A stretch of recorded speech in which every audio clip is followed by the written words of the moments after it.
Full Scope, a podcast of two guys in their 20s giving their perspective on the games that we love, headlines of pop culture, and the meaning behind it all. I'm your host, Wellington Burns, and I'm my counterpart, Savon Morris. How's it going, man? It's going. We're not a fan of the bipolar weather. We were talking about that before. No. We're not a fan of it. If you guys want to know, we're not. Pensacola's acting up.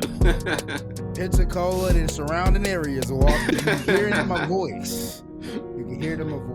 It's crazy. But I'm doing good, man. How's everything? That's good, man. It's going really good. And for this episode, we have a lot of topics to get into as usual. Obviously, we're a week away from the Super Bowl. We're going to get into some thoughts on the conference championship, some NBA topics with the trade deadline coming up, album reviews. In the second half, we're going to do a review of Tar.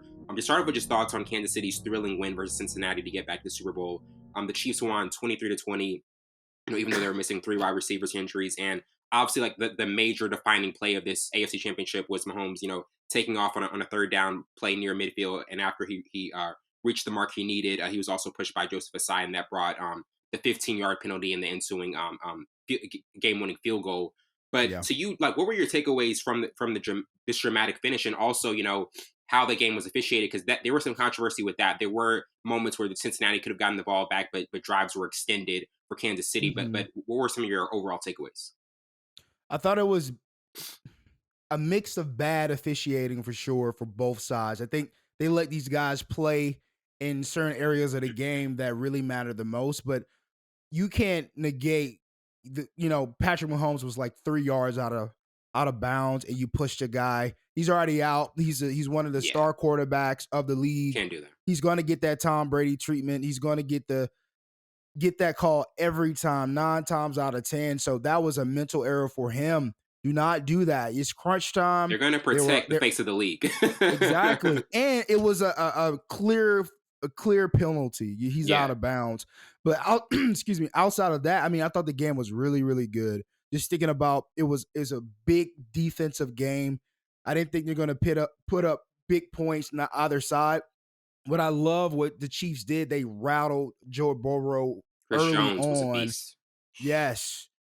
They were throwing blitzes at him, delayed blitzes, different packages to rattle him a little bit. Yeah. Then what I love about what the Bengals did, they adjusted. They started moving the line, going more 50, more man-on-man, more sliding to the cover, sliding to the strong side of the defense. They started actually helping Joe Burrow, and he started settling down and making plays.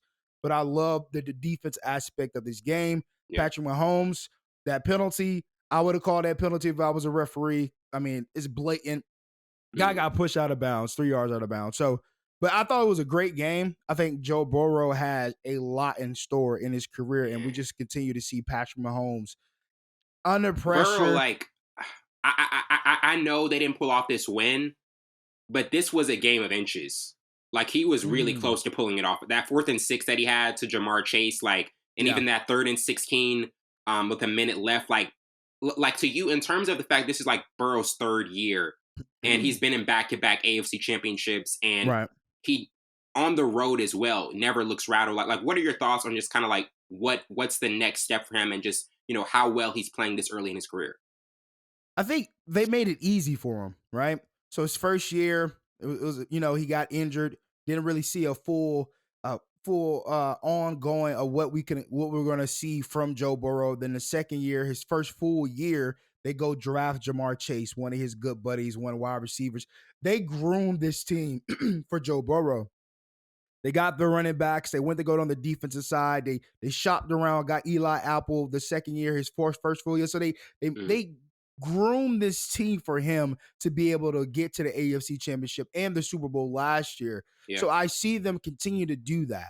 That's the beauty about an organization building around a quarterback. And I think he is a franchise quarterback. Obviously, he's been in the Super Bowl his first full year, went to the AFC Championship, came short because, you're facing a great quarterback that you beat to go in the Super Bowl last year. But Joe Burrow, the ceiling is, it's Michael Jordan would say. As Michael Jordan would say, the ceiling is the roof. It's not more that he can do, really. He's very, I love him in the pocket. He gives his offensive lineman a good chance to, block a little bit. Even though he had a terrible offensive line last year, I think the offensive line definitely improved. Oh, yeah. Obviously, they gave up a bunch of sacks. Jones and those guys are really good at what they do. But and if they pay, I hope they keep T. Higgins. They already paid Jamar Chase. And then I feel like if he gets another top tight end, and they have those two running backs, Piron and Mixon, I think it's set up for him to continue to do what he's doing. He's accurate. He can extend plays. He's unwavered. Like there's not much Joe Burrow can prove or do or get better at. It's just consistency. That's it now. Mm-hmm. Yeah, absolutely. Now we have expectations, but I think he's more than exceed those expectations of consistency moving forward. Mm-hmm. So yeah, definitely. And I mean, when you look at it from Kansas City's point of view, like there was a lot of motivation they had in this game. Obviously, Travis Kelce was talking about the Burrowhead rants and all of those things. It was just like most of the time, Kansas City they give the typical post game press conference about we they were a good team, but we outplayed them. But this was like there was like a lot of like revenge in this, and a lot of revenge playing into this game, and the fact that they kind of felt as though Cincinnati was almost like talking too confidently about Burrow owning it on the road, owning what they were doing on the road, and the Chiefs just looked obviously like they were able to pull off this win. But even the post game, there was like a lot of talk about what they were feeling in terms of the motivation of beating this team again. Like, how much do you think that played a factor into it? Because obviously these teams are always going to play at an elite level, but when you have the factor of trying to outdo a team that almost is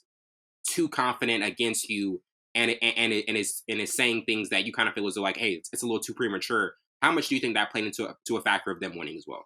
Oh, that plays a role. The game right before the Super Bowl, and then you watch that Super Bowl, and you see the team that beats you get demolished, right?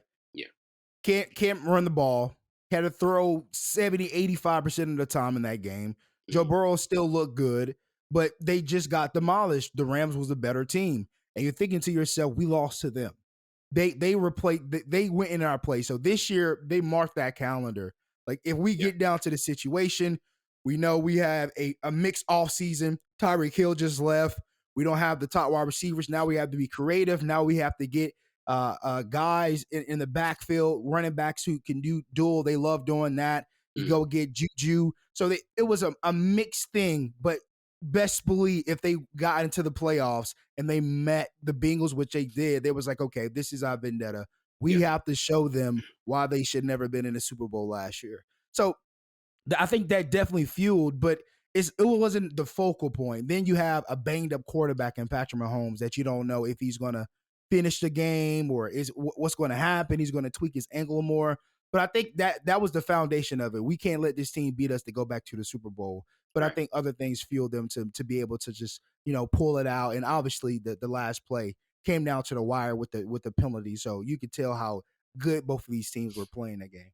Yeah, definitely. And now getting into the Eagles' dominant NFC Championship win, and also just, the amount of injuries the 49ers went through. Philadelphia won 31-7 at home.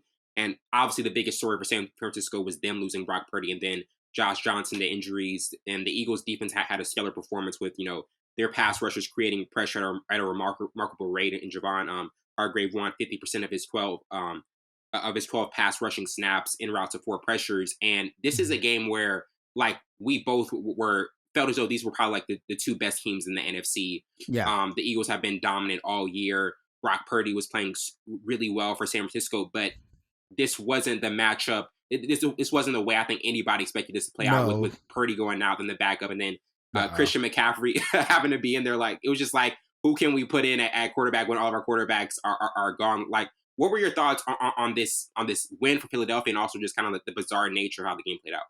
What kind of bad juju does this team has with quarterback situations? It was a crazy season for them. Well, I didn't think they were going to even make it to this point, but they went on a crazy winning streak, obviously at the helms of Purdy. But you look at, their star quarterback, Trey Lance, goes down. Then their backup quarterback, who has a lot of incentives, goes down, to Jimmy Garoppolo. And then you get to this NFC Championship game, and the third-string quarterback who you've gotten extremely better behind. Pass percentage goes up, yards goes up, running yards goes up, touchdown goes up, points per game goes up. All these things that a third-string quarterback normally doesn't do or get a chance to do, he's doing it full on, right? And then he goes down. He hurts his shoulder, throwing shoulder. And then your fourth string, You can't make this up. who just flew in on Spirit to get to the game.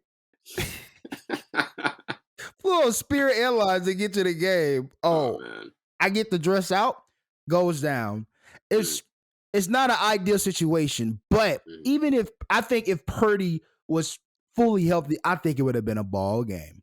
It to would be have. honest with you, it would have been a ball game because I think he brings that different play calling element to it that he can do all the things and then get Christian McCaffrey in space.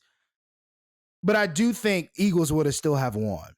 That's how I feel too. I feel as though this would have been a much closer game if Purdy would have stayed in, but Philadelphia would have still had the edge.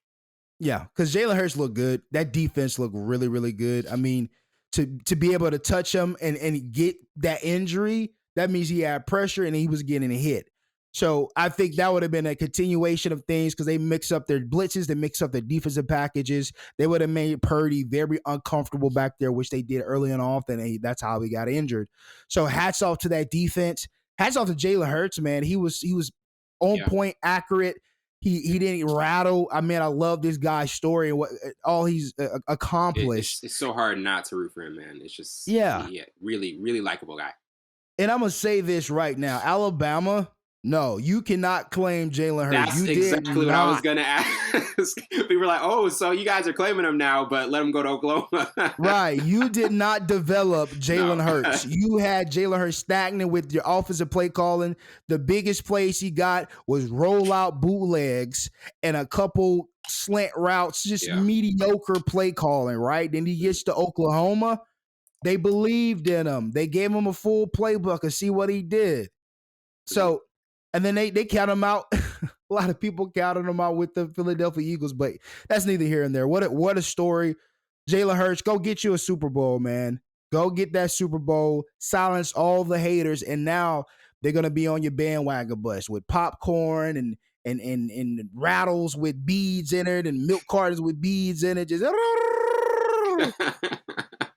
but as a spectator, I did not expect both quarterbacks to go down, and Christian McCaffrey has to go in there and try to save the day.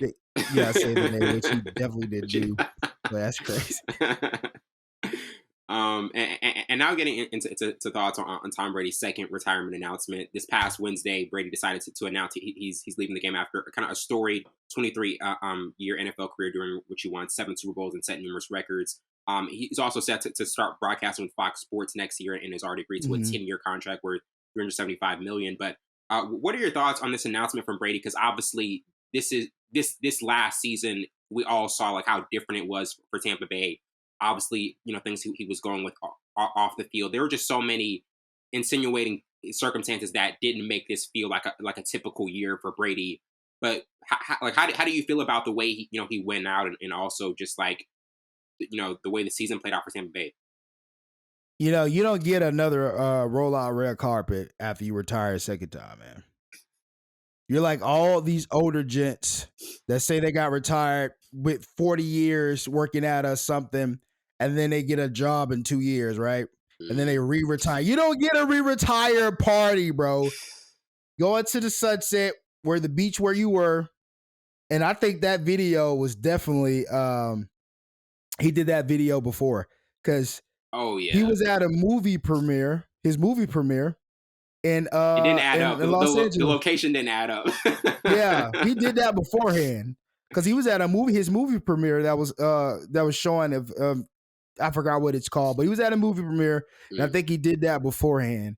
And then that sand he was at is going for $90,000 on eBay. This is insane, bro. That's insane. If he cut off his toe, I think that'll go for $2 billion. I don't even.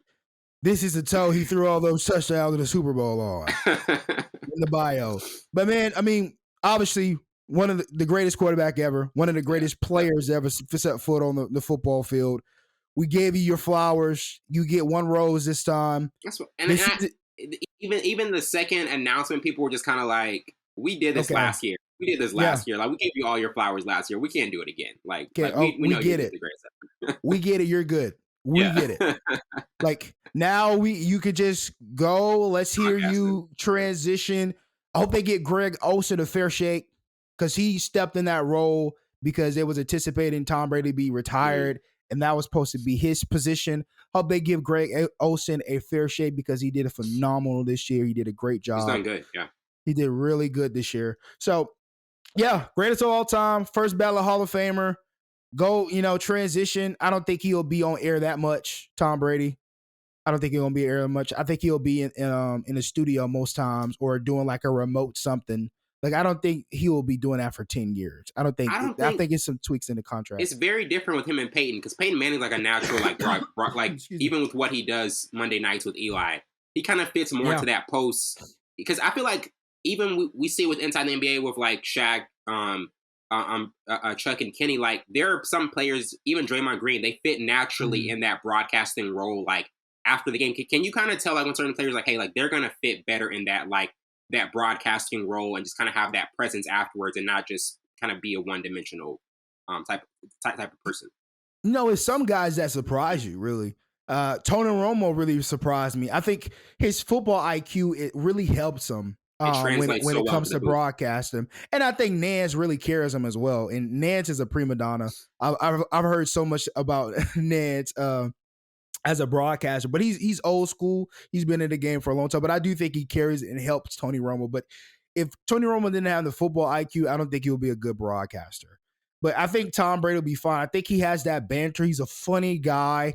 And football IQ, obviously, he knows he has the same football IQ or even better than Tony Romo. I think he'll fit well in the position, even if he does anything like remotely or what like, Peyton and Eli does. And I think Peyton more so, like you said, fits into that role because he's funny. He's done SNL. He's done skits and stuff like this. And then Eli, he fits because he has a weird personality and weird sense of humor as well.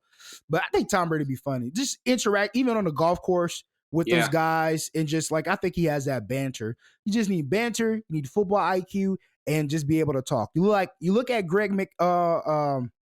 McElroy, quarterback for we used to be the quarterback for Alabama. What a commentator.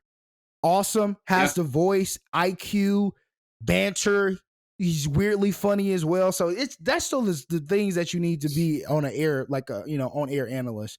And so there's a bunch of guys that surprise you and some guys that you're like, okay, get the mic from this dude. What are we doing? So, but I think Tom Brady will be fine though.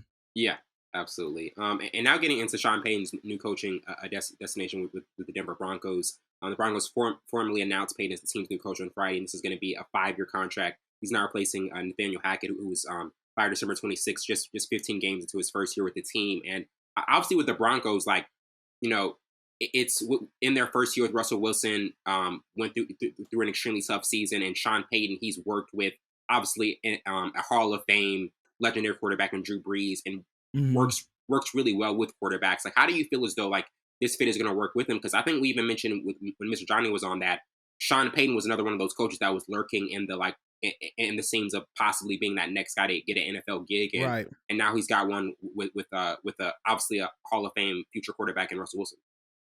I'm gonna give you some. I got some information during the Senior Bowl, and I love going to the Senior Bowl. You get around these analysts like Charles Davis, Daniel Jeremiah, DJ, Andrew Siciliano, Tom Pellisario.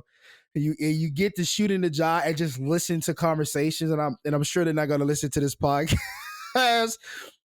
But you know what we talked about, and I want you to clip this when this drops and put it on the social media. Jim Harbaugh wanted that Denver job. Oh my goodness. All those things he was doing, talking about like he loves, the big blue, whatever. He wanted the Denver job. They were talking pretty much every day. And then something happened where obviously it did happen. Yeah. And then they wanted DeMeco Ryans as the head coach, but he got pitched from Houston, and then they went and got Sean Payton. Wow. Sean Payton was the third choice. Right? So he probably needed the money first and foremost. And then he's going to have to really debunk everything that Russell Wilson has done. Russell Wilson is a prima donna. This guy, I like Russ. After this, I didn't even like Russell Wilson, man. So this is why his teammates really don't like him. He's separate from everybody. He has his own office. That's real. He has his own office. Man. He has a quarterback coach that has an office in the building as well, which was one of these backup quarterbacks he had at Seattle. And he has his own shake person. You know how you get protein shakes and stuff for the trainers? Mm-hmm. He has somebody in the facility just for that. He doesn't. It's like certain things he doesn't want to do with the team. He's just, And you see why it's division, and now we see why it's division. Now we see why player was like, bro, like, and you play horrible. You're overweight. You was 30 pounds overweight this year. So it's a lot of things he's going to have to, that's old administration. Mm. We're not doing that. That quarterback coach got to go. You don't need an office. That has to go. They don't have first-round picks. They don't have second-round picks. They gave everything up for Sean Payton. So now you have to go into the offseason with free agency and then possibly trade deadlines when the season starts. So you are on a fixed income, and he's going to have to get it right. So he's going in a situation where I have to make this Super Bowl quarterback who's prima donna to get back to football, get back to that guy who's coming out of NC State, who everybody was like, I don't know about this kid. He's 5'10", 5'11". We don't know what he's going to do with Seattle. Then he shocks everyone. We need that Russell Wilson. So Payton has his hands full. Because now he has to get morale back up. He has to debunk a whole administration that was catering to Russell Wilson. And yeah, man, it's going to be a much tougher situation than it seems on paper. I did not know all of that. Did not know. Yeah, that's crazy, bro.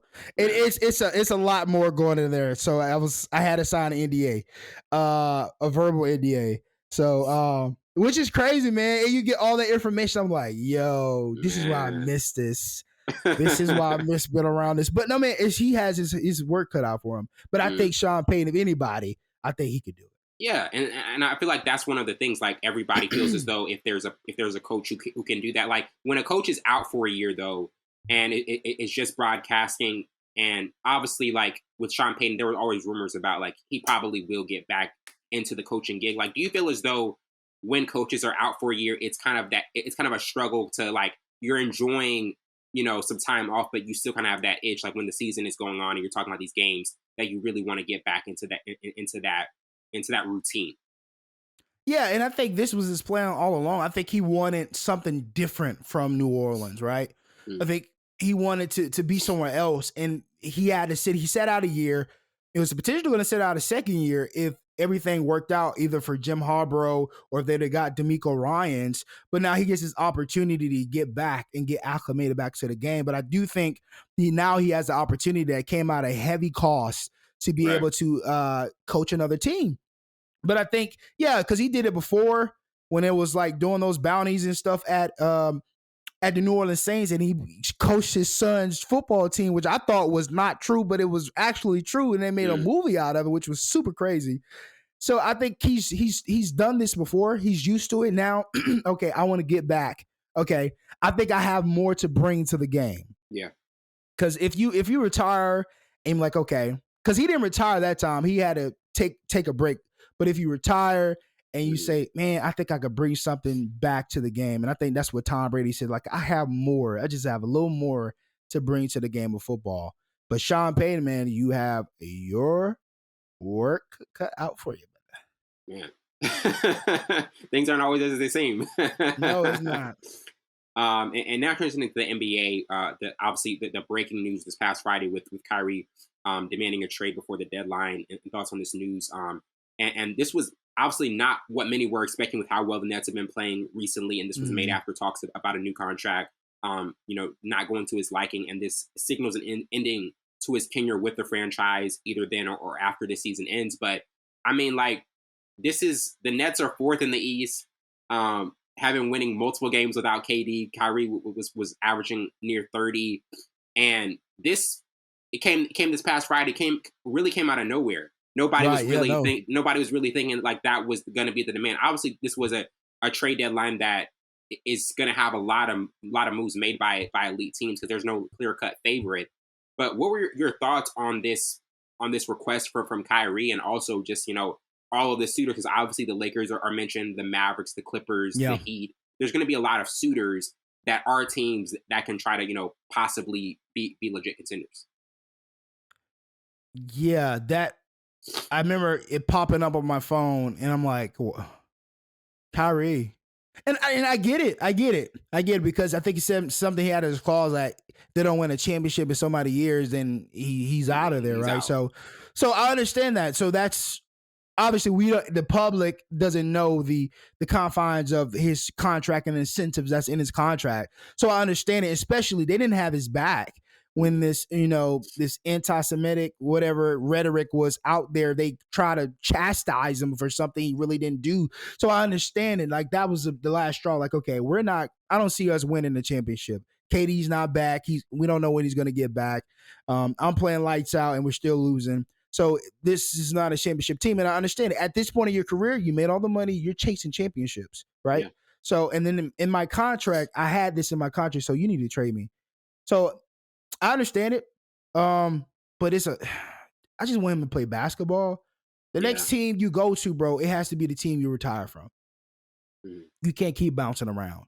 Cavs, Celtics, Brooklyn, didn't play mostly in Brooklyn. Right. Now you want to get traded. So this next team, next move, have to it's got to be permanent. It's got to be permanent. Because if Kobe is your idol, you not doing pretty good. Kobe stayed. Really well, he got drafted. Obviously, he got drafted, but that really doesn't count. But he stayed. He was with the Lakers for rain, sleet, snow, terrible years, good years, great years. So the next team he goes to, he has to stay. Yeah. So, but I think there's obviously a couple teams. I like it with the Suns. They'll give up. I think they'll give up, some good players. And I think not Boston, but Brooklyn will get great players. I think they should get DeAndre Ayton. If you're gonna trade Kyrie, that'll be a good one. And maybe like 2 rotational players. Right. And maybe a first round draft pick or 2 first round draft picks. I think that's really good because you're gonna get, Kyrie on the front and backcourt that help Devin Booker. Keep Chris Paul. Chris Paul should not be in that deal. If you have those 3, I think they could work out. They're shorter guys, but I think they can do damage for sure. And then Lakers don't have the money, but they'll figure it out. Yeah, they'll figure that out. They're like, if we can get Kyrie, we're going to. They don't figure. They sitting Patrick. They're sitting. They sitting everybody. They might see AD over there. And I think that'll be a good choice. They're like, hey, man, if you can't stay healthy, like, hey, we'll just. Yeah, we got to get rid of you because your contract is coming up anyway. So I think Kyrie is a better investment than AD because AD has not been there since the bubble, right? He hasn't shown up since the bubble. But no, I think Lakers and the Suns where he'll do the most damage. And I think he'll stay put, right? Yeah, he wants to be in a city like LA. Like, that's because I feel as though even though this may have not happened during the season, it might have happened. It probably would happen during the summer because Kyrie was going to end up in a big market eventually. Like he had been wanting this. But also in terms of like other teams that can make moves outside of the ones we mentioned before the trade deadline, is there a team that you feel as though is like that is competing that kind of needs like that extra push or that extra acquisition to really make some noise during the postseason? I think Utah. Excuse me. Okay. Utah. I was going to say the Knicks, but if he doesn't want to be with Brooklyn, I don't think that'll be a good fit. I think New York does have the money and the cap space to be able to go get, Kyrie Irving, but does he want to stay in New York, right? Does he want to go to that young team with Julius Randle, Mitchell Robinson, some other rotational guys? He'll be the guy. Jalen Brunson, he'll be the guy, but I don't think he wants to be in New York anymore. And the other team I can think of is Utah Jazz. Utah looks really good. Colin Sexton is still there. You have Mr. Throw Him Up himself. I forgot his name though, man. Shoot, he was the comeback player of the year one year. But I forgot his name. But no, I think Utah Jazz can utilize him. They need that missing piece. Donovan Mitchell went over there for the in the trade to the Cavaliers, and I think he'll fit well. I think he could be able to make damage there. Those are three teams I think he could do damage at: Lakers, Suns, and Utah Jazz. And Utah Jazz is still on the come up. I think they obviously still have those young guys, but I think I just almost called his Clarkson, Jordan Clarkson. Jordan Clarkson, yeah. Yeah, Mr. Throw him up himself. Want to fight everybody. But the Clippers want him too. No. Because yeah, I get that, but what I'm saying is the one, and JJ Redick mentioned this, the one missing piece that the Clippers don't have is solid guard play, because Reggie Jackson has been inconsistent, and if you put Kyrie in there, you do have an elite guard. And I think because John Wall, he's been in and out. He hasn't been as healthy this season. But that also puts into play of, is that the LA team he really wants to be at? You know what I mean? Because that's and I don't think the Clippers would be the pick that he would want to make. He doesn't want to play. I mean, it's not his choice. Even though Tyronn Lue, he won a championship with Tyronn Lue. There's familiarity there, so. I mean, it's not his choice, obviously. I mean, the organization is going to send him to wherever the more lucrative deal is. But I don't think he wants to play with Kawhi. I don't think he wants to play with PG. And frankly, I won't want to play with those guys either because they can't win. Right. He wants to win a championship. I was watching that game this past Thursday night with them against Milwaukee. They're up for the majority of the game. The last 5 minutes, though, it's just isolation ball with the Clippers. Can't finish. That's what I'm saying. I was just like, that's why I can't buy into the scheme, because you build up big leads, but literally the last play that they drew up was just a Kawhi isolation play, and they didn't convert, because it's just it becomes a predictable offense in the last 3 or 5 minutes of the game. And Kawhi's not clutch like that. Everybody's thinking about this play when he shoots it and it bounces and bounces and it goes in. Bro, do you know God had he blew 6 the ball in? Yeah.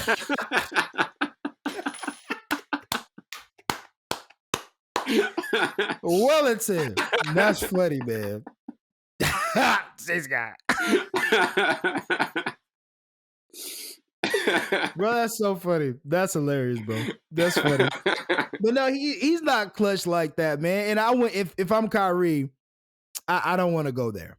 It's either going to be the Lakers, Suns, and Utah Jazz got a fighting chance because they have the most space. They have the most cap space. You got to look at teams who got space. Yeah, but they can't give them nothing for them though. So that's the only thing. Utah don't have enough lucrative players to entice Brooklyn to send them there. So that's the only.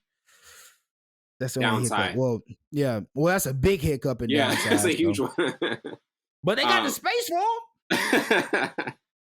them. But now getting into, obviously, this was a play that was mentioned a lot earlier this week. LeBron's no call at the end of the Boston game last Saturday. The no call in question came with the game tied at 105 with 4.1 seconds remaining in regulation. On LeBron James' drive for the potential game-winning layup, Tatum initiated contact with James' arm, which resulted in a miss. The contact, was clearly seen and heard, but no foul was called. Darvin Ham also said this has been like the fourth game recently for the Lakers where it was kind of swayed by late game officiating. But what were your thoughts on the end of that game? I mean, it was very clear what had happened. It was a game that the Lakers should have won, and obviously it just was like the league admitted, the refs admitted after it was a blown call. Yeah. And I mean, I like what Schroeder said. Dennis Schroeder said, like, man, these referees need to get, fined for their mishaps because that changes the game. That changes the game. And then you look at like 5 or 6 games where the referees were the decision. Well, that was the factor why the Lakers, the deciding factor. Thank you. Yeah. Why the Lakers lost, right? So that was a blatant foul, right on the wrist. He knocks those free throws down. They win that game. Obviously, they win overtime. You still have a chance, but that would never happen to go into overtime if that foul was called and those free throws were knocked down. Which were they going to Which were they going to? Oh my gosh! Wellington? No, you're good. Which they were. Which they were going to be knocked down. I don't know. My jawbone just said no. But no, I mean, because he's a prolific free throw shooter. Oh yeah. So, those calls, 7 games, they're top 5, man. They're still in the hunt. Lakers will be still in the hunt if those games were, officiated correctly. Mm-hmm. But sometimes you can't leave that to the hands of officiating. Right. So there's still some flaws with the Lakers, but that game and those 7 other games, definitely, man, the officiating has been boo-boo this year. And they've been tech happy. Oh, yeah. Tech happy. So you're calling terrible games. Now you're teching people for throwing a mouthpiece. Literally just, and then we have Austin Rivers and Mo Bamba getting into that was so weak, bro. The thumbnail show, I thought he threw a punch. He was just that's all it was. It was just they were doing interpretive dancing. That's all it was. Just doing interpretive dancing. That's all they were doing, man. Man, crazy. But they need to do better. Officiating has to take repercussions for the missed calls they have, man. And then stop teching people. We grown men out here. I could talk to you. That's the difference between 90s, 80s. I mean, like, back then, the refs were not going to we're not going to make calls like that. It was going to have to get to a really, extreme point for anything to happen. But also, like, when we look at with what LeBron's about to do, about to break the all-time scoring record, either Tuesday against the Thunder or maybe Thursday against Milwaukee. Like, what are your thoughts on that about to happen? Because, I mean, that is a record, set by Kareem. That's one of, I don't think many people thought it was ever going to get broken. Right. But in terms of just like what he's been able to do in his career, and obviously this year particularly, because that has been another amazing season for LeBron at 38. You can say whatever you want about the team, but I think it's just going to go down as one of his best seasons ever. But what are your thoughts on what he's been doing this year and him about to break that historical record? When he passed his record, which has been set for over 30 years, he's the GOAT. No questions about it. He's top 10 in every category you could think of.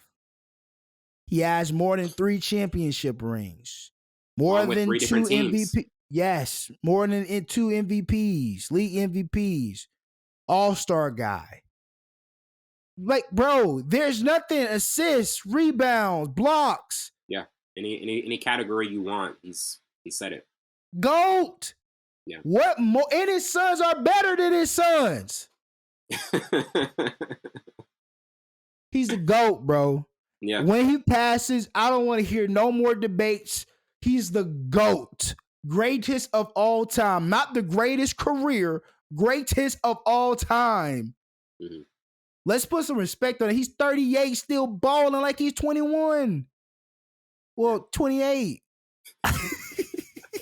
21. Do you realize how long LeBron has been in the NBA? Yeah. Longevity. I literally saw one of the players come up to him and say, like, "Hey, you were playing when my dad was in the league." Yes, bro. Bro, don't make me feel that old, man. But I'm like, that's you've been in the league since you were 18. Yeah. And you were a star. You were the best player on your team at 18. You put LeBron on any one of these contending teams, they're automatically winning the championship. Any of the top teams. And that's why it's not like he would be like an assist player or role player. No, he would be the best player on that team. Yes. Like that's how good LeBron's playing. At 38, he's still going to be the number one option on any contending team. And he does, even that happens, he doesn't mind being just a facilitator. He doesn't mind that. He's going to make the right basketball play. Exactly. And let's debunk that he's not clutch. He doesn't have that killer instinct, right. Bro. If you're about to pass Kareem Abdul-Jabbar, don't you think you have a killer instinct to score that many points? That's what I'm saying. Like, you're not, if what everybody's saying, which I've heard for years, even back to his Miami days, they didn't have the killer instinct, you wouldn't be scoring that much. You would be extremely far. You wouldn't even be close to that scoring record if you didn't have the killer instinct and wanted to score. Like, he's scoring, but it's just not when people are wanting it. Exactly. I'm glad you said that. You look at the 2 guys they say who had the most killer instinct, and they're the same person. You know what I'm about to say? Michael Jordan and Kobe Bryant. Right. Their killer instinct was different. A lot of ISO, a lot of I get the ball in my hands, blah blah blah blah. Right. LeBron's killer instinct is with his facilitation, with his NBA IQ, and with his shooting ability, like and his ability to finish at the rim. He has all of those killer instincts. Killer instinct is not just one thing; it's multiple things. So people don't I'd say realize killer instinct that. is also putting up one of the greatest blocks of all time in finals history. Yes. You know what I mean? That's killer instinct as well, you know? Yes. That's what it's just not scoring. People. Killer instinct is everything that you do in basketball. Killer instinct bro, one of the best facilitators ever, bro. Oh yeah. And still gets 30, 40. That's what I'm saying. The versatility is unmatched. Yeah, bro. You know? Great. Being in the Magic Johnson category, then being in the Kareem category, like that's tough to pull off. Come on, man. Extremely tough. Did it clean the whole time he was in NBA. Yeah. No gambling like Michael his Jordan. Record is as clean as possible, man. When you look at it. No cheating like Kobe. This is he's you trying to move away out of the camera. I don't want any shots. Right, man. Clean. Just give that man his flowers, bro. Because once Bronny gets in a Westcom, it's no more LeBron. He gonna play for 2 years. It's no more LeBron. I'm telling you, there's gonna be 1 year where LeBron's no longer in the league, and people are gonna be like, "Man, I miss watching LeBron play." It's gonna happen. It's he gonna better happen. be a general manager too. Yeah, for sure. He better be a general manager. Definitely. And now getting into our first album review with Lil Yachty's Let's Start Here. In his new album, it was intended to be a position as a grand reset. There's a lot of expansive soundscapes in here with experimental jazz and psychedelic rock. And this has been an album that has been talked about a lot the last couple of weeks. It's one that you wouldn't expect to hear from Lil Yachty because of the type of sound he's usually into. And like going through it, I mean, there's a lot of songs on here that I find really interesting because it's not the traditional type of hip hop album that I would have expected from Lil Yachty. But I think I like how he kind of experimented into some things, and it's not an album for everybody, but it's one where he really tries to delve into a genre that I don't think we'd ever thought he would get into. But what were some of your initial thoughts on this album? I was never been a big Lil Yachty fan, man. But if you want to go alternate, that's cool, bro. That's cool. You got all the tunes and stuff to help you with that. But this was trash. This was Friday pickup, bro. On my side, on Friday time, they pick up trash on Fridays. Yep, he was in there. He got picked up on Friday. This was trash. Bro, no. I commend you for trying, bro. I really commend this body of work. Yeah. But I did not enjoy this at all. That's all I'm gonna say. This was not. No. I feel I completely get it because it's interesting because so many people have I've heard some people, a lot of hip hop fans that say they just didn't connect with it, but then others are praising it as an album that was forward thinking, one that's ahead of its time because it's a 50-50 split. Then no, I'm just saying what people have said because when I look at it, the instrumentation, the production of the album, I really enjoyed a lot. I do think it was vocally probably made for a different artist. If there was somebody else who wanted to put into it. But to you, is it just do you kind of feel as though it's just the project where, like we said, it's gonna be you're either into the vibe or it's just like this just wasn't made for me? Was it made for me? I mean, I think if it was a different artist who's done that before. Well, no. Nah, I didn't really like the production of it. I didn't like the vibe of it. I don't know. It was just weird, bro. And then just imagine this is Lil Yachty. Like, if you close your eyes and somebody said, "I'm gonna play you an album," guess who the artist is? You think you would have guessed Lil Yachty? Mm-mm. Okay, then he should never did it. Yeah, bro. and this is a better question. Do you just not like when hip hop artists try something that's just outside of hip hop? Because like, hey, no, Wellington, no, don't you do that? Don't you start that? I'm just asking because I've seen a bit of a trend when hip hop artists just say, "I don't want to make hip hop." A bit of a trend. No, bro, that is not the case. Come on, man. I've noticed that. I've noticed that. I've noticed that. You hated on that Honestly Nevermind dance album that was fire. Man. Whoa, that was Hackaboo. What are you talking about, man? No, I don't think it's because when artists like, mixes up. I like when artists do that, but I've never been a Lil Yachty fan. And what made him so popular and big was his weirdness to do something different. He'll say that like, you got to do something different. You got to wear your hair different. You got to do something different to get attention. And it because his music was harder than a summer. Bro, I'm not listening to that, bro. Weird music. I want this for a life, bro. I'm not listening to that, bro. So he had that fan base. So then bro. Yeah, nah, bro. Anything he could have done his ABCs like Gracie Corner, I still would have been like, this is trash. So I don't know, man. But I don't like that narrative, Wellington. We have to talk about this, brother. Speaker Box Love Below by Andre 3000 was different, right? Wasn't it? That was different type of sound and music with Andre 3000 with Big Boy and Andre 3000. Like the second half of that, there were sounds by Outkast that was different for hip hop. That wasn't like traditional hip hop. I love that you mentioned this. This is why this point or your argument doesn't go with this. Those were two separate albums. This last half, Andre's album was going to be a solo album. I still hate that we never got a full solo Andre album, man. Yeah, that was going to be it. It was supposed to be for a movie. Then they was like, okay, no, it's not time for solo album. Then Big Boy went on and recorded his half, and they put it together and called it Speaker Box and Love, whatever that crap was. Love Below. Yeah. That's when they did that. So no. And then Outkast always did different music. Like I thought Andre 3000 was a singer for a long time when I was young. Then we found out he's one of the best rappers we ever had. You better say it again. That boy smooth as butter. And bad for you too.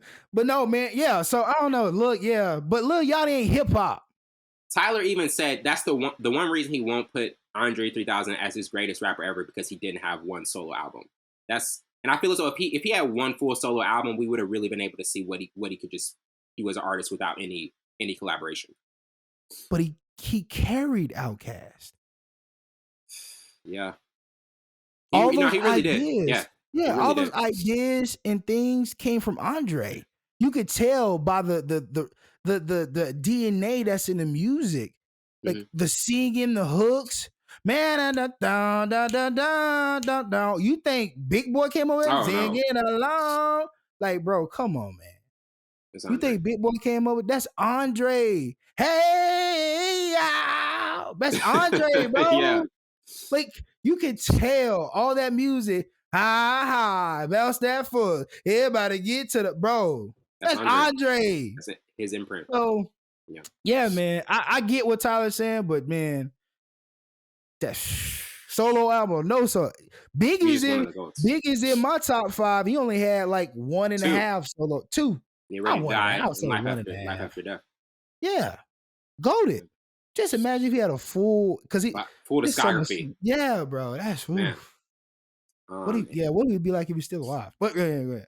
Absolutely. And now getting into Reuben Vincent's Love and War review. In his debut album featuring appearances and production from Ninth Wonder, Young Guru, The Soul Council, and Reason. This explores love and relationships in their many forms. Reuben honed his skills and just, showed how to weave them with his perspective, creating an ambitious effort worthy of discussion. And I thought like the things he was talking about in the production and the collaborations he had on here was really great for a debut album to really start off what he's going to do in his career. But what were some of your initial thoughts and takeaways from this project? Production crazy. He has some crazy beats on here. He has some crazy beats. I love the beat selection, especially the first 3. Those were so funky, and his voice was he has a nice he has a nice voice, nice cadence, nice like he checks boxes Yeah, as a rapper. that's another thing that stood out to me for this project. He checks the boxes and he's versatile. I like some of the beat selection was different. Then he switches up in the middle, and then at the tail end he switches up again. So I love the versatility in the beat production that he can fit on every beat. That it doesn't feel like he's forcing himself to get onto it, and he's finding different melodies and different ways to just gel with the beat. Mm-hmm. And yeah, I think his vocals was really good. Yeah, I thought this was very solid. Very, very solid. I really never good. heard of him. Reuben Vincent. Once again, Wellington we get Wellington's flowers. Yeah, because I never heard of it. And then when I saw Reason on the I knew you were gonna be list, so I after was that. I knew you like, were gonna be so after that. I'm going to listen with enthusiasm. But nah, this was fire, man. Yeah. I love the concept. The concept too, because when you have a debut album, I feel like you have to have a strong concept, and I think that the fact that he had one concept that he focused on throughout the project was another plus. Yeah, I thought I think this was very solid debut album. Yeah, and he didn't like. Wow, it wasn't like oh my gosh, what an album. I think now you set your set in this. Yeah, a jump start now. Okay, this is where I can go. Like his future is bright. Yeah, absolutely. Because I think we talked about that too, about people doing debut albums and going crazy. Like we always talk about SZA debut album, and then how would she top that? Like what would you do? We talked about Bryson Tiller's debut album. That's also the tough thing, because it's just like when you put out an amazing debut album, you're really having to kind of like do the thing of like, how am I going to top that? You know what I mean? Because I mean, obviously, SZA's second album was still amazing too. You know what I mean? So it's just kind of like she's just a different breed. But there are certain artists that are like when you really get off to a fast start, you're kind of like setting yourself up for kind of maybe a harder journey. Yeah, and I think he set himself up for a great long journey, longevity in this rap career. And then being from North Carolina, I think you could tell he's from NC, from Charlotte. Charlotte. And I'll get into our next review with Naomi Sharon's Another Life in Celestial review after last week, a couple weeks ago, announcement of Drake announcing Naomi Sharon as the first female signing to his OVO label. She dropped 2 tracks produced by 40. Another Life kind of has an ambient burial ballad feel to it, and Celestial is kind of a low key type of track as well, and has an interlude type of feel to it. But what were your thoughts on these 2 tracks from her, and what she can do going forward? Wait, she with OVO? Yeah, that's Drake's first female signing.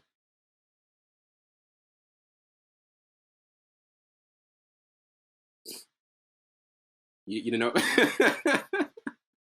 Why?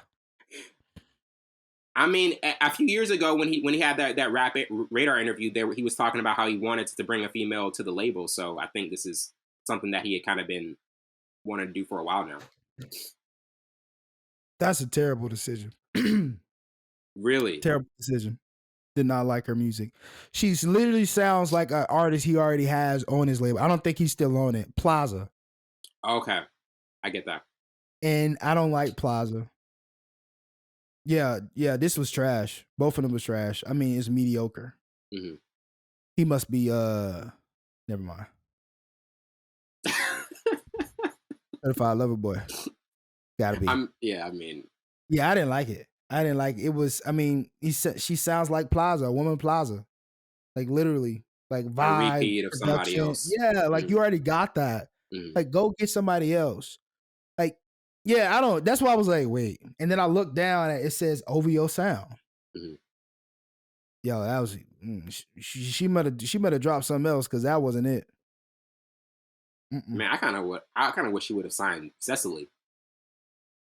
I don't know who that is, but the Without You singer, the one that you thought had the gospel track. Oh yeah. He should have signed her. Yeah. Somebody, but this ain't it. It's mediocre. It's literally mediocre. Like unless she brings something else to the table, this is mediocre. I mean, it may be that she brings something else, but 2 kind of similar sounding tracks. I feel like that was the critique I had of it, because it kind of just felt like 2 two identical tracks. Like there wasn't a lot of diversity with it. Maybe I got to listen to like her music prior to that, but I just don't understand where he was going with this. Like, I understand Majid Jordan, obviously Party, obviously love McConan for that small stint. OB was on the label, but he doesn't rap anymore. Like, I understand most of the signings, right? This one I don't get, and I'm with all of the signings. Yeah, all the signings have been great. Listen to them. Continue. I still listen to Ob Bryan, his old stuff like Steve Nash. Shout out to homie Steve Nash. There's a bunch of other songs that he had before he stopped rapping, but man, yeah, this one. And yeah, like, now that you said it, does both of them sounded exactly the same. Like this was supposed to be an EP or something. Right. Maybe it was an EP, but it says single. But you got 2 songs. 2 singles. Which were not singles. Forgot to mention that. But these are project songs. These are definitely project songs. But I mean, like, she does kind of to me, she feels like the type of singer that would be great as a feature, but I don't know, like on her own, she's gonna like do you feel yeah, or or even that, like, do you, because another thing is, like, I think that the songwriting could have been improved as well. Like if there were things that you would say that kind of need to be worked on the most, like what would be some of those things that you think could be improved on? Songwriting, it's just backup vocals. Like, it was just literally a mediocre, like, just somebody who's just starting out. That's what it sounds like. I mean, obviously your production is crazy because you got, Noah and all these other guys. Yeah, I mean, your mix and master is going to be phenomenal, but this is a mediocre play song. Something to it.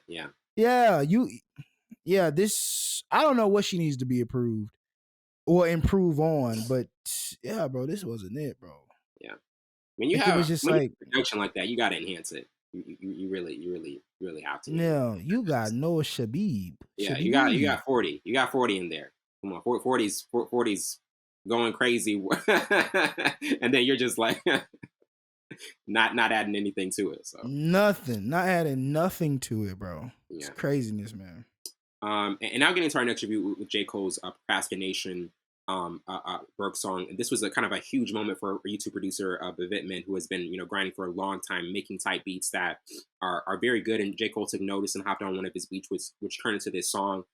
This track has a smooth and old school type of sound with its beat structure. Cole obviously comes, with inspired raps and lets us know how many songs he is, stashed away and how thankful he is for success. But what were your thoughts on Cole, giving a major shout out and opportunity to a YouTube producer and making this a song?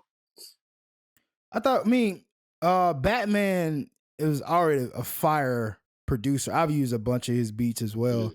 Like, he's been a fire producer. So I was like, well, that's because he does. When you look up YouTube, he has almost all the J. Cole beats or J. Cole type beats. Yeah. So, I mean, he's always been a phenomenal producer. He has that. He's just a great producer. But I thought of the song, I thought it was a typical freestyle vibe, not a freestyle, but vibed out. Just a him just putting pen to the paper, what he does best, like being able to vent. I think he's one of the best venters.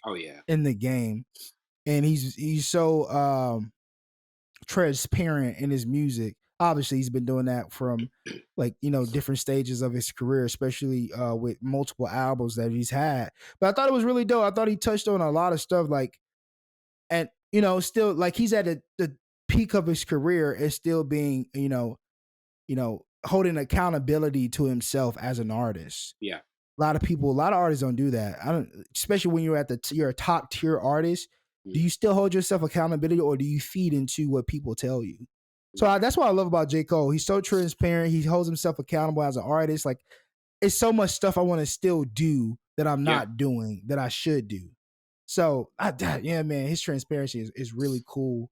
And, especially when he did Forest Hill, letting the people come to his old house and listen to the album while they're there. Yeah. Like, that connectivity. That relatability that he has, man. Because how many times you like, man, I know I should be doing this. I know I'm capable of doing this, but I'm not doing this. I'm not holding myself accountable. Right. And that's relatable. Man. So, yeah. He's definitely one of the best venters in the we've game. ever had. Yeah. Absolutely. And I mean, but before we get to our last review, this is obviously this is Grammy night. There's a lot of rap albums that have been nominated. Kendrick's, Mr. Around the Big Steppers, Pusha T, It's Almost Stride, DJ Khaled's album, Jack Harlow's, and Future's I Never Liked You. Like out of those rap albums, which one would you say? I feel like I already know what the answer is going to be, but which one would you say should be the overall winner? I didn't want to interrupt you because I was like, it better win. Yeah. K-Dot. Kendrick. Yeah, Kendrick's too. Best album, bro. From top to finish, bro. Top to finish. Still untouched to me. Definitely. And I mean, like that's... How upset are you going to be if Pusha T wins? Bro. His voice annoys me. And it's not because of the Drake thing. I've never been like a big Pusha T fan, even before that. Like, bro, your voice is annoying. Like, it's 2 songs I like you on, and it's like 1,000 other people on them. Mercy. Mm-hmm. Lamborghini Mercy. Yeah, that one. And then his voice was just that's all the thing. Push it. Like, bro, that's all that you not really on it, but no, I don't like his voice. Like on Nigo's album, he has like 4 songs on Nigo's. I skip them all the time. Oh my goodness. Every single time. As soon as he comes on, like I got the bowl song, like he got keys in a bowl. All my friends get. I was like, skip. Yeah, nah, man. If Pusha wins, I'm dope. Who liked his album? Alicia Keys said she loved. He had the best album. Girl, get out of here. Shit, I'm falling. You gonna fall, all right? Talking about Pusha T got the best album. Girl, you got your mind. For okay, the last category we're talking about, best rap song. They got Pusha P with Future, Young Thug, Churchill Downs, Drake, Jack Harlow, God Did, the the song everybody talks about, Wait for You, and then the Hard Part 5. Wait for You. Yeah, Wait for You was fire, man.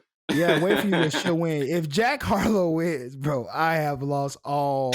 I mean, they're not credible anyways. Grammys be like tripping anyways. But if Jack Harlow wins, bro, I'm out of here. Ooh, I'm out of here. Bro, that's crazy. But nah, yeah. I'll Wait for You should be because that's the most. That song. Yeah, love that song. You can play that anytime, any moment. Yes. You can play it in the club. That took over the whole summer. That took over. I mean, it came near the end of spring, but that took over the whole summer. That's the only song I listened to on Future album. Future's album, I Never Like You. Savon said, I never like this. Right. Wellington, you own it today, man. You ate your Wheaties today, Wellington? Oh, yeah, man. Yeah, man. Got up a little early. I got up a little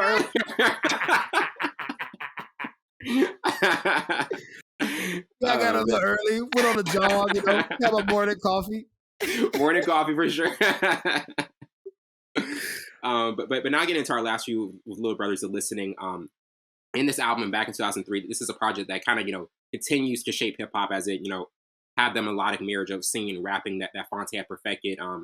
It kind of stands as a crucial model in instructing today's MCs on how to be more versatile and original. And this is like, even looking back at 2011, when Drake won Songwriter of the Year, he mentioned Fonte as like one of his inspirations, and not many people knew what he was talking about then. But like when you look at it, he has this album had the perfect marriage of melodic singing and rapping as well. And even artists like Drake knew from the jump that, because they worked together on the Comeback season, a few songs on the Comeback season, and this is like the type of music where it was really ahead of its time.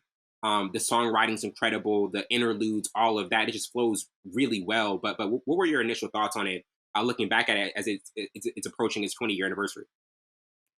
Yo, this is hip hop, bro. Like, especially when you hear For You, bro. That just bouncy, bro, just old school. Not even old school, but just like hip hop. I don't know. It feels like it just warmed me up. Like, just like listen to this. Like, I listened to the whole album. Yeah. Straight through. Just chill out. It doesn't matter what you're doing. This is bro, and he be spitting. Like, the voices, the production, the This is an beats are just, inspiring album, man. This is yeah, an bro. This inspiring. is what I want to do. This is what I'm gonna get back to doing. Just straight hip hop, boom, pap. Just like this, yeah. This really gave me like inspiration. Like, yo, bro, you can do it. You can Yeah, do it. I Like, mean the sequencing and everything, like because we talk about so many times where interludes aren't placed in the right spot and shorts, mhm. the skits and the snippets that they had. Like, what does that tell you about an artist and their producer, just like vision of the album when they were able to place all those things and sequencing together perfectly? I mean, you gotta be able to just like sit down and really map out what you're trying to do for your album. I'm pretty sure they put a lot of man hours to be able to just put this body of work and it string together very perfectly. I think they have a good team around them, good people that be like, okay, I think this should be moved here. I think Yeah, people will be like, you could like take a little break here. Like it's just like I think they mapped it out really well when it comes to putting this entire 18 song album together. Like I don't know if it's just them two or them just the group or did they have outside people? How many people listen to it?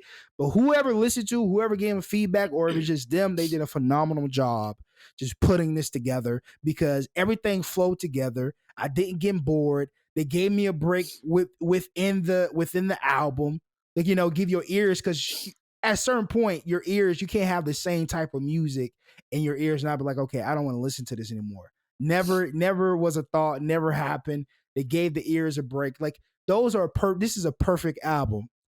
Each song it's went perfect. together. Yeah, it's perfect. Yeah, it was a perfect album. Bars, like I think it was like 3 or 4 songs you could play on the radio, especially back in 2002 and 2003, for sure. Back in that era of music, definitely was played on the radio. So Right. everything checks boxes. Perfect album. Yeah, man, this is really dope. This was fire. This is a masterpiece. I mean, the fact that, like you said, it's hip hop. It's pure hip hop. Like Mm-hmm. there's nothing more like that to describe it as. Just it's pure hip hop, and the fact that they're also bringing just authentic bars in it and everything flows together so well. It's just a masterful body of work. We're gonna take a quick break and be right back with our tar review.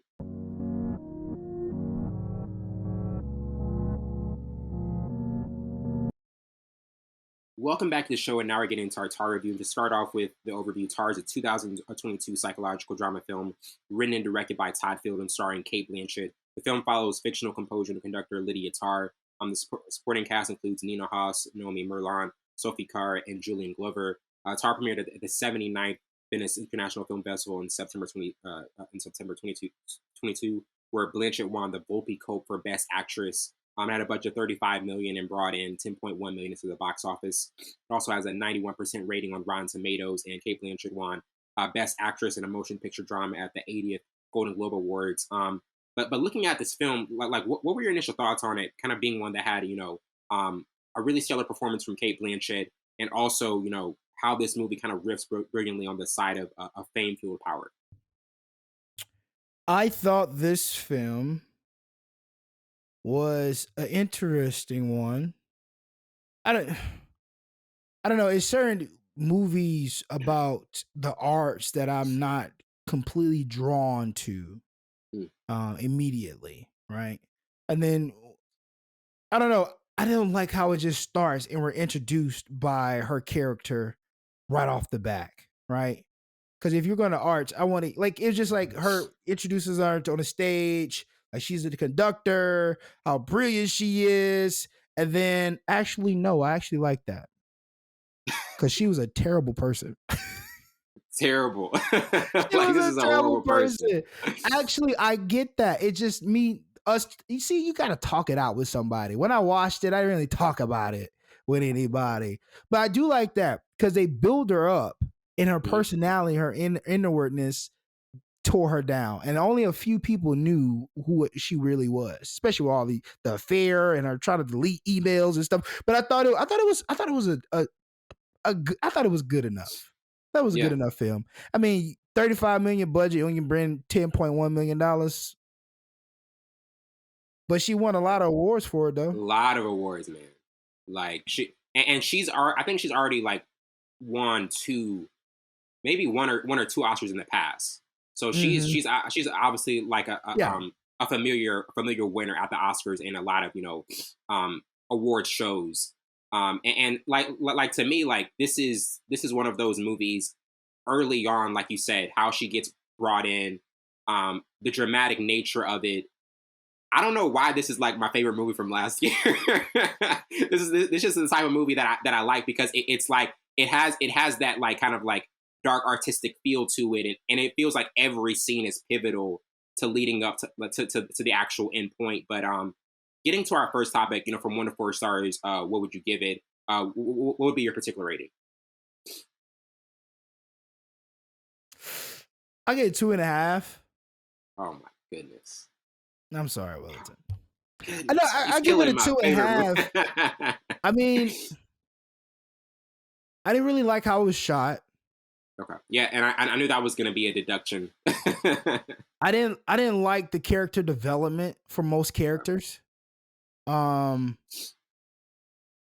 I do like that it highlighted more of the art side. So we always get like even in culinary, the greatest chefs, the greatest people are buttholes. But that's the what's come within that particular art, right? Culinary arts. You gotta be tough, you gotta be arrogant, you gotta be different, right?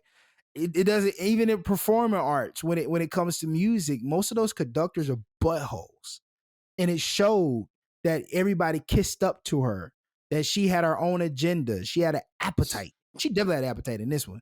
She wanted everything she wanted, she got, But it wasn't, the character development wasn't as strong as I would like it to be. And then the shooting. Some of the greatest artists are the worst people. Oh, like yeah. It's just like, I love that realistic nature of it, because like that really is how it is. Like you can be a brilliant performer, a brilliant conductor in so many performing arts, but as an everyday person, you're not really likable. Right. Steve Jobs. I didn't, watching those multiple movies that was about him, it was terrible person. Terrible. But he know how to sell a product. Yeah. That's one of the beloved products ever on America. I mean, no, global, right? But he was a terrible person. Treated people terrible. Like, so it's just like, dang, but it does have a realistic nature. And I do like how they highlighted that at Perform Arts, because you will never think that would happen. Like, you never think that goes on. Like, even her trying to push out one of the older gents who, I guess their ear wasn't as strong as it used to be, as she would say, as she said it. Yeah. So it's just like, there's politics that goes into performing arts. Mm-hmm. Yeah. And I mean, like, I feel, I mean, this is a movie I love a lot. And being objective, I would probably give it a 3.5, just because, like, if you go outside of Cate Blanchett, this movie probably doesn't hold up as much without her performance and what she's doing. I mean, to me, it still is riveting. It goes against the current, and how it dissects the lies of power, and it's cast through a character that's equally sordid and fascinating, was done really well. But now getting into favorite character, I would go with Francesca Lentini, because she had a pivotal role as Carter's assistant and inspired conductor, and how tirelessly she worked for Lydia because she was motivated to be her consistent inductor. Like, that was something that was kind of that push and pull of like, okay, this is something I want, but I'm also not getting the immediate respect and just upgrade and position that I really crave. But to you, like, overall, who's your favorite character? It had to be Lydia. Had to be Lydia, the star of the show. One that was a double-sided. People saw her as a phenomenal conductor, bring the best out of people, but she was one of the worst. Not worst, but she was just a terrible person inside, and that she had her flaws, and she tried to hide those flaws, but she pointed out other people's flaws. Like, she was a double standard, a walking double standard. Yeah. The only character development was her character. Now, obviously, Cate Blanchett had a role in bringing this character out more, but nobody other character had the character development that needed to bring this movie, for me, to be like a 4-star movie. Right. Yeah, and that's to me, that's the only thing that's keeping it from being 4 stars, because I feel as though if you're a 4-star film, you at least got to have one other actor or actress that's at your same level. You know what I mean? Like, it just can't be like a one man show. As much as I love the movie, there was nobody else on the same level or playing field as Cate Blanchett. She was putting up a perfect performance, but nobody else really was kind of bring the same level of output. But when you look at movies that have like that are artistic types, musicals in a sense, or like ones with focusing on composers, like what do you think is the biggest challenge? Because like you said, the film wasn't shot the way you kind of would prefer it, but what do you think is the biggest challenge to like putting movies like that together and really like getting the job done? When it comes to like shooting performance arts films or like with big conductors or just like even a jazz thing, it's all about the angles and all Mm, about using the different strands of that character, like hand placement, like close-ups, hero, like different shots to bring it out. Because obviously we were listening to it for the music, obviously, and then just bringing that cinematic element out of the instruments. Like it's one film that I was telling you right before the podcast, and I can't remember the name of it. And I'm going to look it up here shortly. But I love how it was shot, especially the last scene. It was the big like big hoorah because the whole film he couldn't get this down. How they cut to the different the beating of the drum, like just like bringing that like you're there, like the slow motion. It's just like shot so beautifully. The sweat drops, mm, the blood that's dripping. Like it's just that bringing you closer to how intense this moment is. This is the moment he worked his whole entire career for, fighting the conductor, doing all these things to survive, him being slandered about his mom being this. Like, and this is the final moment. I was there because it drew you in. Like that's the shooting. Like mm. if she's conducting, like I need like it's flowing off her clothing. Like it's just like, yeah, bro, just bring it out. Yeah. Bring it out. And don't be afraid of shooting more than you need to shoot. But I think this movie, I mean, it could have been so much better if it was shot better. Like it was that, and that brings character development too. Yeah. That brings it out. I mean, so yeah, it missed a lot for me. But I do think, I mean, obviously Lydia's character was beautifully, It's a star. yeah, she was a star. I think her character development was really good because when you first come onto the movie, you say, okay, she's dope, she's moving, she's pop locking, and It's the name of the then movie. Tar is the name of the movie, so it's you reveal how this person is just human. Like she Mm, does these great things, but she's still human. But I like that. I like that. I like that. yeah, But bring absolutely. more of that out with the Mhm. with the cinematic. It's just with the shooting. Definitely. And now getting into most more scenes, I had "This Is My Score," also the lecture scene, which was the most infamous one because it, had Mm. the viral moment with her and the student getting into an argument, apartment for sale, and then finally "You Cannot Start Without Me," where Tara is being interviewed about her creative process and an upcoming performance. But what were maybe one or two of the memorable scenes you had for this one? I had one. That was when she was arguing, what you just said, arguing with the student, and she starts singing apartment for sale, apartment for sale. Your mother's buried deep, and now you like, I'm like, bro, wait, hey, yo, like what's going on here? And it just realized, like, yo, this is who she really is. Yep. But this is what made her so great. Character Mm, development. Cause sometimes you gotta go to the worst parts of yourself and make like, and that'll catapult you to stardom. Like she's a great, I'm not taking anything away from a conductor. Like, mm, you know, Bill Cosby, great guy, what he did in the community, whatever, but he was just a human being, right? And it goes wrong. James Brown, Martin Luther King, whatever he did, but he was promiscuous and he was just, a womanizer. So it was just mm. like that human element. And I mean, I hope I'm not, well, that's true. He was a womanizer. It's true. Yeah, Martin Luther King was a womanizer. But I Yeah. mean, what you see those, like they're so great, but they're human at the same time. And Right. that's the same thing with Lydia. That was that scene that really like solidified, like, yo, she's such a but that's who she is. But she's great. People love her not because of her personality, but what she brings to the table as a conductor, how she brings the music together, how she compiles music. I don't know. Yeah. You know Puts all the pieces together. Thank you. There we go. Thank you, Wellington. As always. And now getting to most memorable quotes, I had "Don't be so eager to be offended."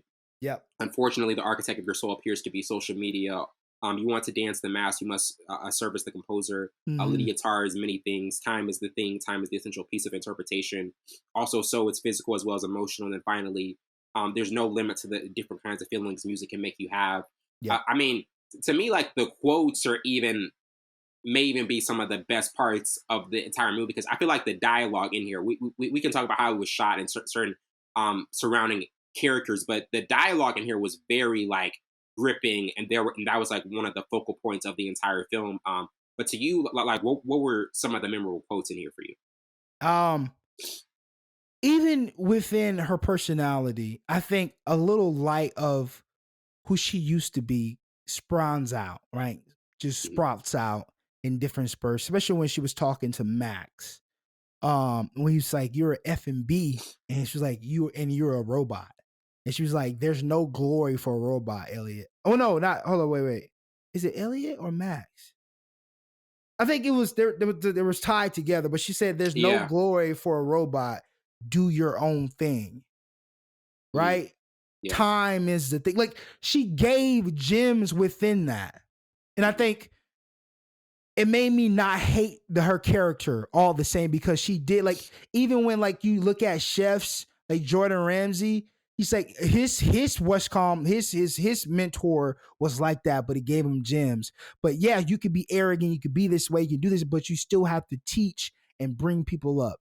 I think she did give gems. I did think she gave good advice at certain points of the movie. That's why I didn't hate the character as much. It's so realistic. Mm. Like, do your own thing. Do not be a robot. Do not just do what everybody else does. Be different. Do your own thing. Like that's a beautiful advice from a decent human being. I'm not gonna say she's terrible anymore. A decent human being. So I love their interactions. Yes, okay, I'm gonna be whatever, and you're a robot.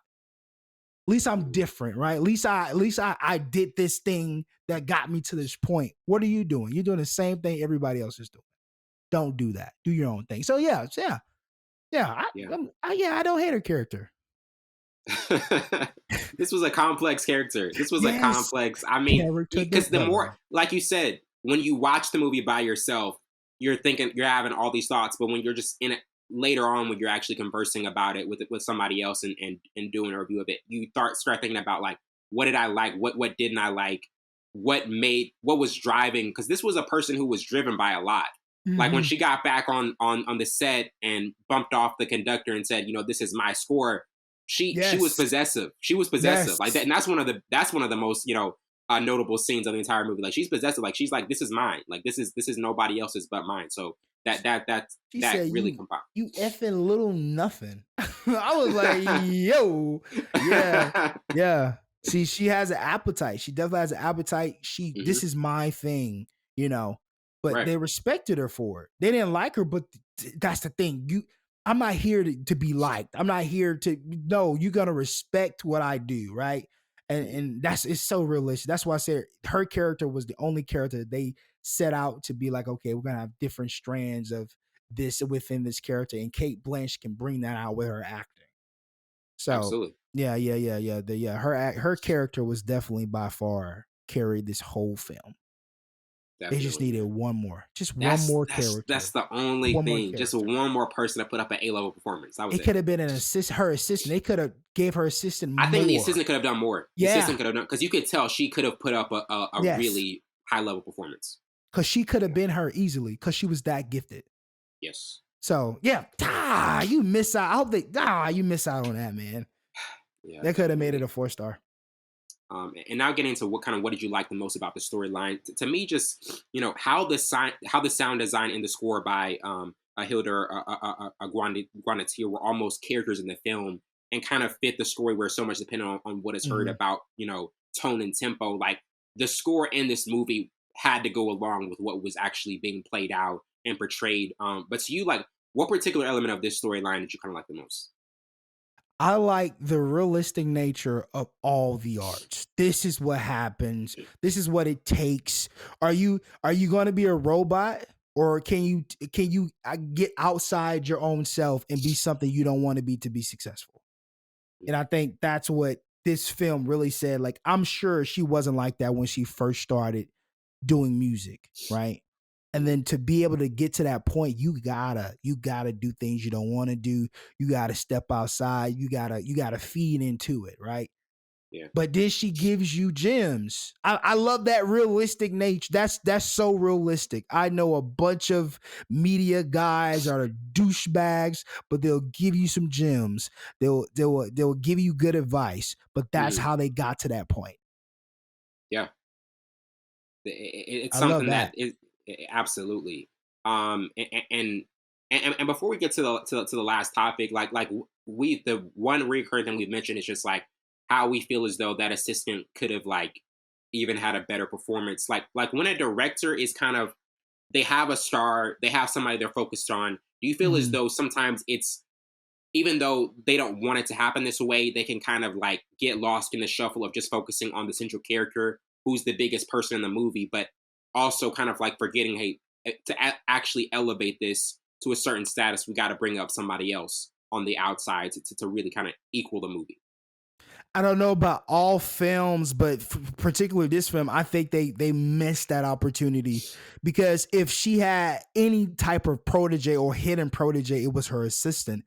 And Mhm. to be able to get to her point, she was willing. She had the if they would have brought this out, she had the characteristics to be just like Mhm.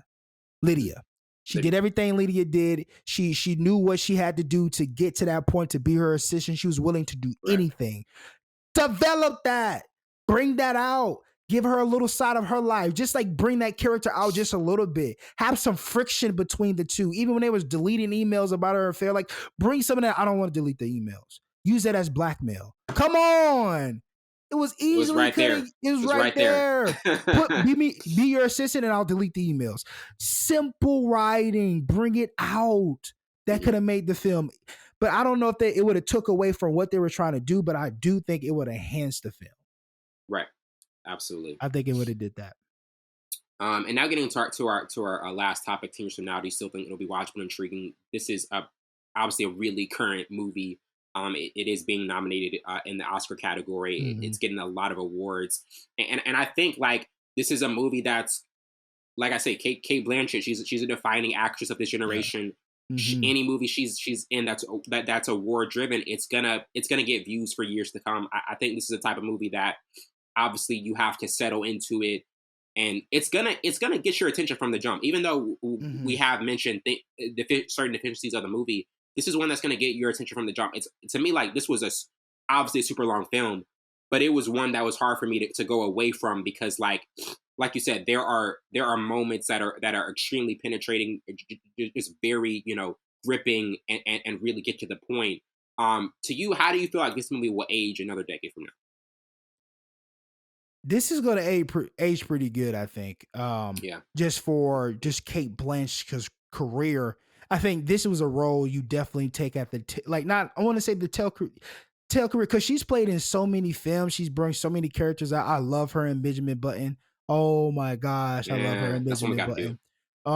Um, But yeah, I think this is definitely a film she does at the tail end of her career, just like the Mhm. more so at the end, not in the beginning, because I don't think she would have had the ability to bring this character out like the way she did, because now you have a bunch of other roles under your belt that's kind of not similar, but still just a tight similar. I think this and Benjamin Button, because she was a dancer, she was a ballet instructor, but she wasn't as vile as she was in this. But I think her having that, I think she was, and she did ballet when she was younger for real. I think something like that I read, but that she's used to that. She knows that.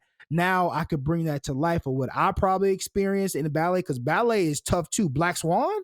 Oh my gosh. That's Man. real, by the way. That stuff that goes in ballet and people being jealous, and yo, that's real. Performing arts, man. I'm telling you, it's crazy in here, man.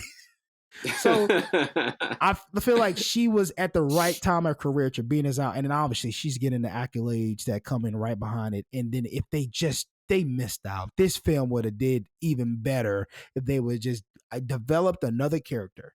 Just Yeah. develop another character. I will continue to say that. But no, man, yeah, this, I think it will be intriguing to watch. 10 years from now, I don't know, but 5 years, I think so. Like Yeah. another 5 years, I think people will be watching it, and then after that, I think it'll wane. Mhm. Yeah. It's one that, man. This is. say what you want. This is a fascinating film because I think anytime we can talk about how good a film could have even been, how much a film could have even been better with surrounding parts and a certain assistant, like that just shows you how, like the potential of the film and the heights it definitely could have reached if it would have been, went into that extra gear. But that wraps it up for today. I'm your host, Reuben Vincent. I'm my counterpart, Savon Morris. This has been Full Scope.